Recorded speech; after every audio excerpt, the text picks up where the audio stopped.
سامسونج من سنين كتير يعتبر انا من اكبر الداعمين ليها ومن التكنولوجيا اللي بتقدمها، سواء تطور على مستوى السوفت وير او الهارد وير او الخطوات اللي بتمشيها في عالم التكنولوجيا عموما.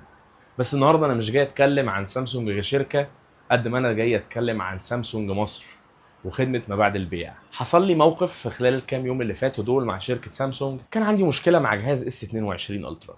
الجهاز بقى يهنج بشكل غير مبرر، يعني بيعمل فريز ممكن يوصل لدقيقه او دقيقتين، وفي الاخر ممكن يفصل وما يشتغلش تاني لكذا ساعة، وبعد كده يشتغل بمزاجه ويفصل بمزاجه.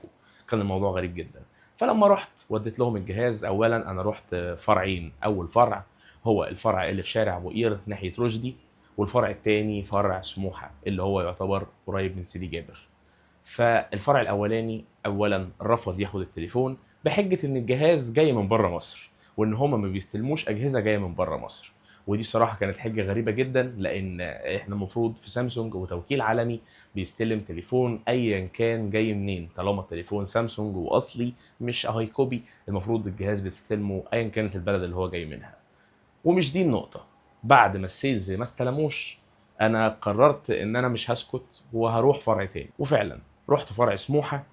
وعادي جدا في الاول برضو السيلز مرضاش يستلموا، بس لما اصريت عليه وقلت له ازاي واحنا فرع عالمي وسامسونج ازاي يبقى فيه تليفون فلاج شيب انا دافع فيه فلوس انت ما ترضاش تستلمه مني. ففي الاخر استلموا، بس هو ما وعدنيش ان الجهاز هيشتغل. قال لي ممكن الجهاز يبوظ وده هيبقى على مسؤوليتك الشخصيه، ده غير طبعا ان كده كده الدفع هيبقى كامل لانه بره الضمان، فمش دي مشكلتي. بس ده اللي حصل. الجهاز استلموه مني وفعلا قعد حوالي 4 ايام، وبعد كده رحت عشان استلم، بعتولي مسج الجهاز بقى سليم، تعالى استلمه. وانا رايح لقيت حاجه غريبه جدا. استلمت الجهاز ولقيته شغال، وخدوا مني 750 جنيه، بحكم ان هم قالوا لي ان الجهاز طلع فيه بس سلكه بسيطه كده لمسوها وظبطوها. وبصراحه الكلام ما كانش مقنع قوي بالنسبه لي، بس قلت تمام طالما هم صلحوه انا هاخده. فالمهم خدته. الجهاز متقفل، مش باين عليه اي حاجه او اي اثار ان الجهاز اتفتح نهائي ولا تقفيل. فقلت عادي، كده كده اكيد يعني انا موديه الضمان عشان يبقى دي النتيجه النهائيه، اطلع اكنه ما اتفتحش. نزلت وانا ماشي بفتح التليفون وبعمل انلوك، لقيت الجهاز عمل فريز. وقد يكون تقريبا هو المهندس حط التليفون على الشاحن لقاه شغال، قال طب ما الجهاز شغال فل اهو حلو ما فيهوش حاجه.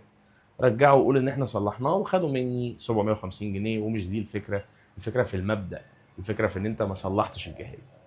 ايا كان الفلوس اللي هتاخدها، حتى لو كنت هتاخد اكتر، هو كده كان عامل لي اكسبكتد اساسا ان الفلوس ممكن توصل لحد 7000 جنيه او 6000 وكسور، مش فاكر الرقم بالظبط. بس في الاخر الجهاز هو اصلا ما اتفتحش. فطلعت تاني كلمت السيلز اللي واقفين، للاسف وانا يعني بعتذر عن اللي انا هقوله ده، بس نقدر نقول ان 80% من اللي شغالين في قطاع الهواتف شغالين بدون اي خلفيه عن ايه هي اصلا التليفونات شغاله ازاي، او لو عميل جالي بمشكله انا اقدر احلها ازاي. هم ما عندهمش خلفيه عن التليفون اصلا بيتكون من ايه، او ازاي اقدر اكلم عميل في حاجه زي دي. للاسف الشديد ممكن ناس تقول لي ده مش دورهم، ده دور المهندس. خلاص يبقى احط تيم ليدر يكون مهندس سيلز معاهم يقدر يمانج الموضوع ده وياخده من خبرته. لكن فكره ان الناس كلها تبقى ما عندهاش نولج كده، وانا بكلم اي حد يقول لي راستر الجهاز ولما تراستره هيشتغل. ولما طلعت لقيت كلام غريب. اول ما سلمته للسيلز قالت لي عادي احنا عشان بس لسه طالع من عشان لسه طالع من مود الصيانه، فطبيعي ان هو يبقى فيه كراش. عملت له ريستارت، قالت لي احنا اول ما نعمله ريستارت الجهاز هيشتغل. عملت له ريستارت، الجهاز ما نطقش، نفس المشكله. فده بيوصلنا لنقطة إن الجهاز قعد عندكم 4 أو 5 أيام من غير ما يحصل فيه حاجة، كان مركون. ومجرد الركنة دي أنت حاسبتني عليها وخدت 750 جنيه. الفكرة هرجع وأقول تاني مش في الفلوس، هم حاسبوني بمبلغ أقل بكتير من اللي كان اكسبكتد لتصليح التليفون، بس ستيل أنت ما عالجتش المشكلة. أنت اديتني الجهاز زي ما خدته، وخدت مني مقابل ده فلوس، يعني عطلتني 4 أيام من غير تليفون، وفي نفس الوقت خدت فلوس على العطله دي، ويا ريتك صلحته. ولسه ما خلصناش، يعني احنا لسه هنخش بقى في حته تانية. بفتح النهارده بتابع بشوف كده هي سامسونج عندها ايه، تتبع كده شبه شركات الشحن بتقول لك الجهاز ده اتصلح او لسه او من الرقم بتاع ايه الكود بتاع تليفونك. فلقيت ان هو مكتوب تم التسليم من وقت ما انا استلمته وسلمته تاني على الموقع. فطبعا مش منطقي، انا سلمته تاني، انا ما خدتوش اصلا اوريدي، يعني انا خدته 5 دقايق بالكتير قوي. فبكلم خدمه العملاء، اللي هو انا عندي على الموقع ظاهر ان التليفون اتسلم.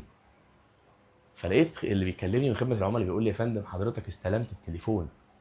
فده معناه ان التليفون اصلا لحد ساعه تسجيل الفيديو دي التليفون ما دخلش في البروسيس اساسا بتاعه ان هو يتصلح. فاحنا فاهمين احنا الصوره فيها اهمال وفيها عدم احترام لوقت الناس، لان التليفون كلنا عارفين ان التليفون ده جزء لا يتجزأ من شخصيه اي بني ادم. انت ما ينفعش تعيش حياتك يوم كامل من غير تليفون، حياتك بتبقى صعبه. في ناس شغلها على التليفون، في ناس بتشتغل بالتليفون اصلا.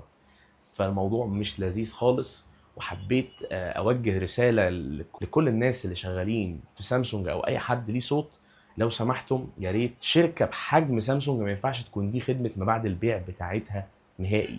ايا كان، انت واحد على قمه الهرم في التكنولوجيا، وواحد انا بحبه وبحب كل ما بتنتجه سامسونج. فدي ما كانتش حركه لطيفه بصراحه، وكانت خيبه امل بالنسبه لي كحد من الفانز بتوع الشركه وحد بيحب السوفت وير وبيحب الجهاز.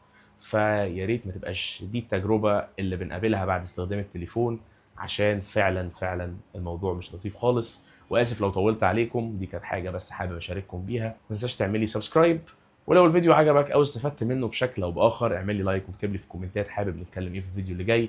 كان معاكم حازم تيك فيو، سلام.